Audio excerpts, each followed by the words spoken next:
Le secrétaire américain à la Défense a qualifié d'irréaliste le rétablissement des frontières de l'Ukraine d'avant 2014 et a exclu son adhésion à l'OTAN. Selon l'ancien chef de la diplomatie ukrainienne, Dmytro Kuleba, l'Ukraine doit maintenant se concentrer sur ce qui reste sur la table. Overall, Russia is interested in three topics: land, NATO, and money. And now we see that land and NATO are already gone without any fight. Of course, Ukraine will continue to insist on it, but this US position has been set more than squarely. So what stays on the table is money, and that will be about sanctions, about frozen Russian assets, and the new element added to it is this raw material agreement that Trump wants to sign. Le président Zelensky doute que l'Europe puisse combler le vide si le soutien américain s'estompe. À la veille de la conférence annuelle de Munich sur la sécurité, Dmytro Kuleba estime que la balle est désormais dans le camp de l'Europe. So high expectations, but I don't think there will be anything new. What coming from the U.S. side? What I think could happen is whether Europe is going to speak up. But Europe has been silent so far, and it has to give its voice. It has to say what is happening, what is its view on this, because basically everything that Trump said and did so far did not only not match Ukrainian interests, but also European interests.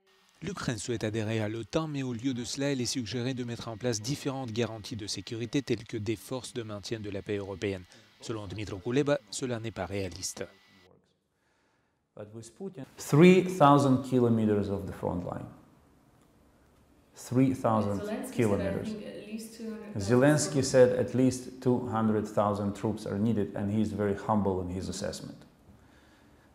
That means that all the entire armed force of the entire European Union will have to go through the peacekeeping operation, because if you deploy 200,000 to the line, it means that you need to have at least 200,000 at home, resting and preparing for the rotation.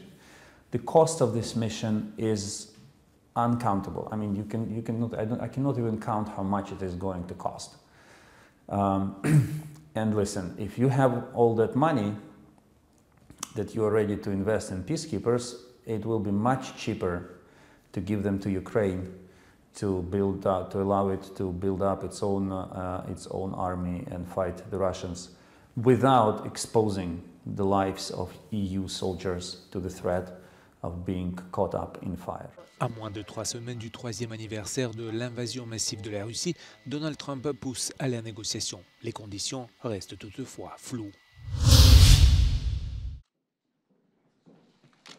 Depuis que Donald Trump a annoncé le début des négociations de paix dans la guerre en Ukraine, les États-Unis ont fait plusieurs déclarations sur les concessions que l'Ukraine devrait faire.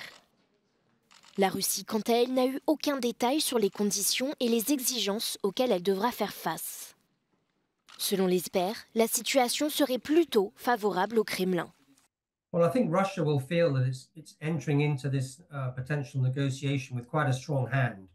So what they're going to start to do, and you can see this already, is that they've been laying out what they consider to be their negotiating stance, which is on very high level. I mean, some of the demands that Russia will make through a negotiation have already been recognized, such as that Ukraine will not become a member of NATO. So I think what Russia's going to want to do is enter into a direct negotiation with President Trump, not directly with Ukraine, not with necessarily the Europeans in the room. Donald Trump a déclaré à plusieurs reprises qu'il souhaitait la fin de la guerre sans en préciser les termes. Kiev insiste sur le fait que son objectif principal est une paix durable, fiable et juste. Moscou, en revanche, n'a jamais révélé sa vision de la paix. I don't think peace is Russia's primary goal. I mean, President Putin entered this war. I mean, it was a war that he started for two particular reasons. I mean, one is because he has a particular historical vision of Russia, which is about a greater Russia, about the Russia of even the pre-revolutionary period, the pre-Soviet period, kind of a Russian imperial, a Russian empire, and which many of the lands of contemporary Ukraine are seen in that vision as being core Russian lands because they were seized by various Russian czars. And secondly, to push back on the Euro-Atlantic solidarity and notably the US security presence in Europe. Bien qu'il semble que seule l'Ukraine soit poussée à faire des concessions, Moscou pourrait être limité par le temps selon les experts. Si les négociations s'éternisent et deviennent trop compliquées, Donald Trump pourrait abandonner. Le processus de paix resterait alors en suspens.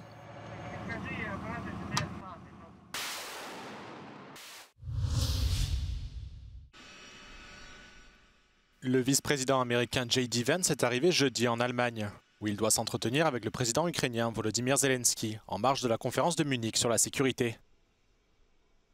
Avec le secrétaire d'État américain Marco Rubio, J.D. Vance et Volodymyr Zelensky devraient discuter des pressions exercées par Donald Trump pour que l'Ukraine et la Russie entament des négociations de paix.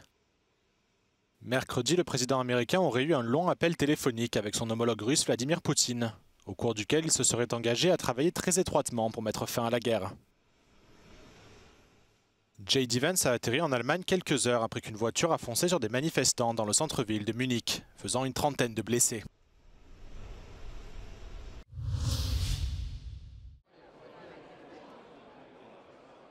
Alors que les États-Unis jugent irréaliste d'envisager un retour de l'Ukraine à ses frontières d'avant 2014, les pays alliés de l'OTAN se réunissent ce jeudi à Bruxelles afin de discuter de leurs dépenses de défense et des conditions potentielles du règlement du conflit entre Kiev et Moscou.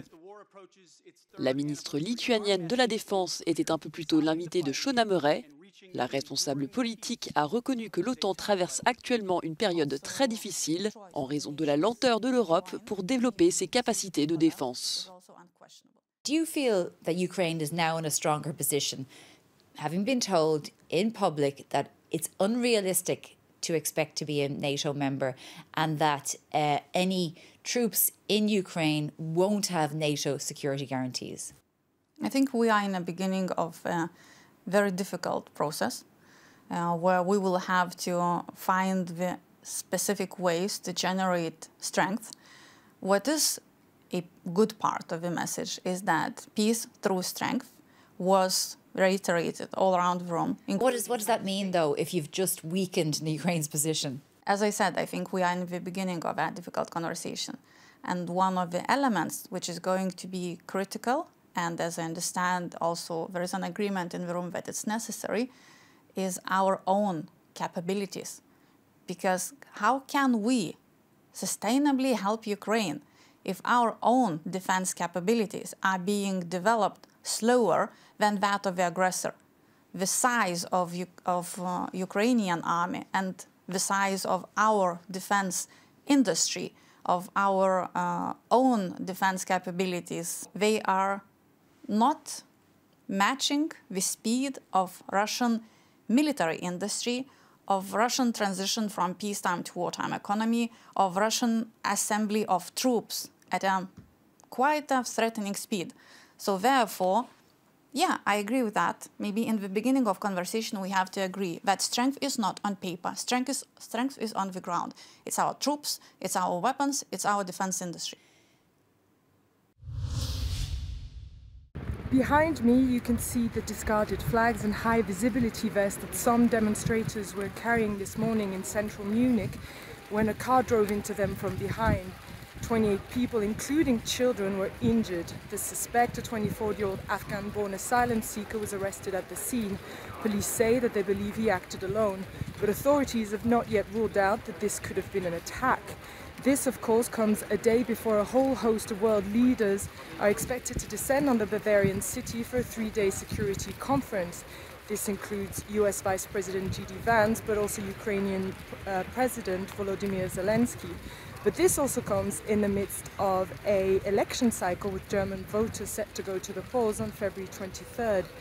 Alice Weidel, the co-leader of the AfD far-right party, which currently is second in the poll, has tied the incidents to migration, calling for a turning point in the country's migration policy. This is Alice Tidy reporting from Munich for Euronews.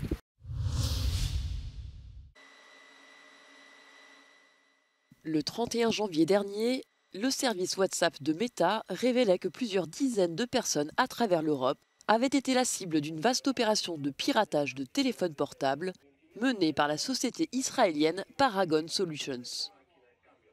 Parmi les personnes visées en Italie, le membre d'une ONG d'aide aux migrants qui a fait l'objet d'une campagne hostile menée par Giorgia Meloni. Également concerné, le rédacteur en chef d'un média ayant mis à jour la persistance des références fascistes et nazies dans les sections de jeunesse du parti de la dirigeante. Io penso che invece gli interessasse il mio lavoro, il nostro lavoro. Dico nostro perché io penso di essere la backdoor, la porta di servizio che queste persone hanno usato per entrare dentro fanpage, per sapere cosa stesse facendo fanpage in qualche modo, per anticipare le nostre mosse in qualche inchiesta. Si le gouvernement italien a confirmé avoir passé un contrat avec Paragon Solutions afin d'obtenir des renseignements permettant de lutter contre le terrorisme et d'autres menaces pour la sécurité nationale, il se défend de toute implication dans l'affaire, la jugeant particulièrement grave, et a annoncé avoir activé l'agence de cybersécurité nationale sur cette question.